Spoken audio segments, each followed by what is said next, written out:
और यहाँ की शहीद पार्क पर पूर्व सैनिक व कवियों ने भरी हुंकार।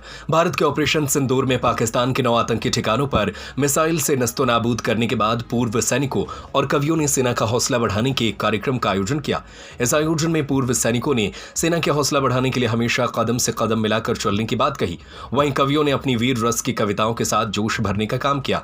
सैनिकों ने कहा कि हम लोग अगर जरूरत पड़ी तो सेना के साथ मिलकर पाकिस्तान को सबक सिखाएंगे। इस मौके पर कारगिल युद्ध में लगे सैनिकों ने भी हुंकार भरी।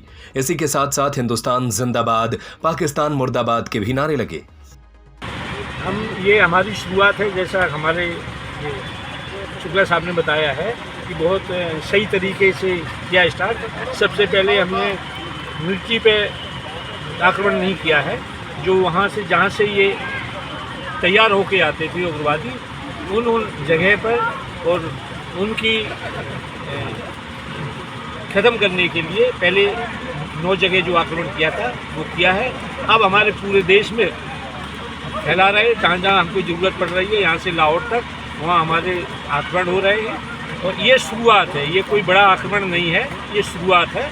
और आगे ज़रूरत पड़ती जाएगी, वैसे हमारे फोर्स बढ़ते जाएंगे और आगे हम उनको बिल्कुल ध्वस्त कर देंगे। 19 गया था, किस तरीके से जवाब मानते हैं? बिल्कुल, हम ये मान के चलते हैं कि जितना भी आतंकवाद हिंदुस्तान में हुआ वो सब पाकिस्तान प्रायोजित आतंकवाद है। इसको ये नहीं कहा जा सकता कि कोई ऐसी शक्तियां हैं जो बिना किसी सपोर्ट के या बिना किसी पीछे से जो हैंडलिंग होती है उसके बिना काम कर सकती हैं। निश्चित रूप से ये पाकिस्तान प्रायोजित आतंकवाद है। हमने बहुत झेला है, हमने ताज का हमला झेला है, हमने कारगिल झेला है, हमने देश के कोने कोने में शहर शहर में होते हुए विस्फोट देखे हैं। लेकिन वसुधैव कुटुंबकम और इंसानियत की मांग को मानते हुए हर बार हमने क्षमा किया है, हर बार हमने हिंदुत्व का, हर बार हमने सनातन का परिचय दिया है। लेकिन इस बार हमारा धर्म पूछ करके हमें गोलियां मारी गई हैं, हमारी बहनों के सामने उनके सुहाग उजाड़े गए।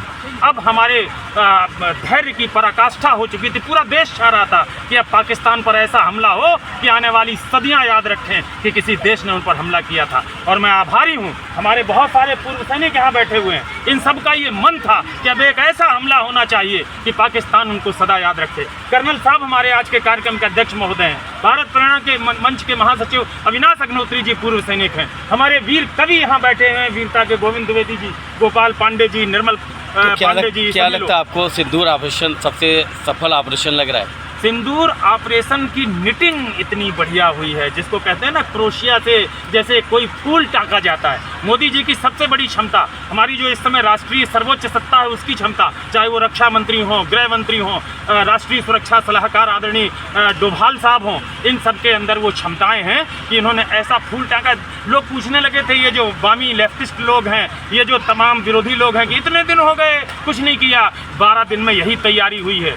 एक आक्रमण 6 और 7 मई की रात को हुआ और उसके बाद से लगातार आक्रमण हो रहे हैं। लाहौर दहल रहा है, कराची दहल रहा है, रावलपिंडी दहल रहा है, इस्लामाबाद दहल रहा है, स्टेडियम उड़ा दिए जा रहे हैं। पूरा जो रडार सिस्टम है उसको तहस नहस कर दिया गया है। ड्रोन जा रहे हैं, मिसाइलें जा रही हैं, वहाँ के जो हमारे लोग हैं वो हमला कर रहे हैं। इसका मतलब ये है कि प्लानिंग बहुत शानदार हुई है। इस बार पाकिस्तान याद रखेगा कि किसी ऐसे दुश्मन से पाला पड़ा था जो उसको नेस्त नाबूद करने की क्षमता रखता है।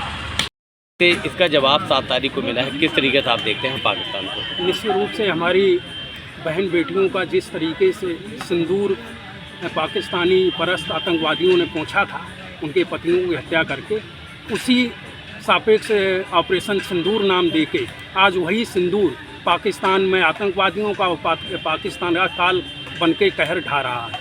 और निश्चित रूप से हम लोग एक मजबूत लाइन छोड़ के आए हैं सीमा पे और मुझे पूरा विश्वास है कि हमारी सेना सक्षम है। पाकिस्तान ही नहीं, अगर चाइना भी आ जाए साथ में तो दोनों देशों को एक साथ में जवाब देने के लिए सक्षम है। और अगर ज़रूरत पड़ती है तो हम पूर्व सैनिकों की, तो हम सभी पूर्व सैनिक पुनः सेना में जाके सीमा पे युद्ध लड़ने के लिए तत्पर हैं और तैयार हैं। क्या लगता है दुश्मन को आगे कोई उम्मीद जग रही होगी? नहीं, निश्चित रूप से दुश्मन इस समय भयभीत है और उसको भयभीत होना चाहिए। जो उसने दुष्कर्म किए हैं उसका फल उसको देना आवश्यक है। और निश्चित रूप से इस बार पूरे पाकिस्तान का सफाया निश्चित है, पाकिस्तान के टुकड़े होंगे, इसमें कोई संदेह नहीं है।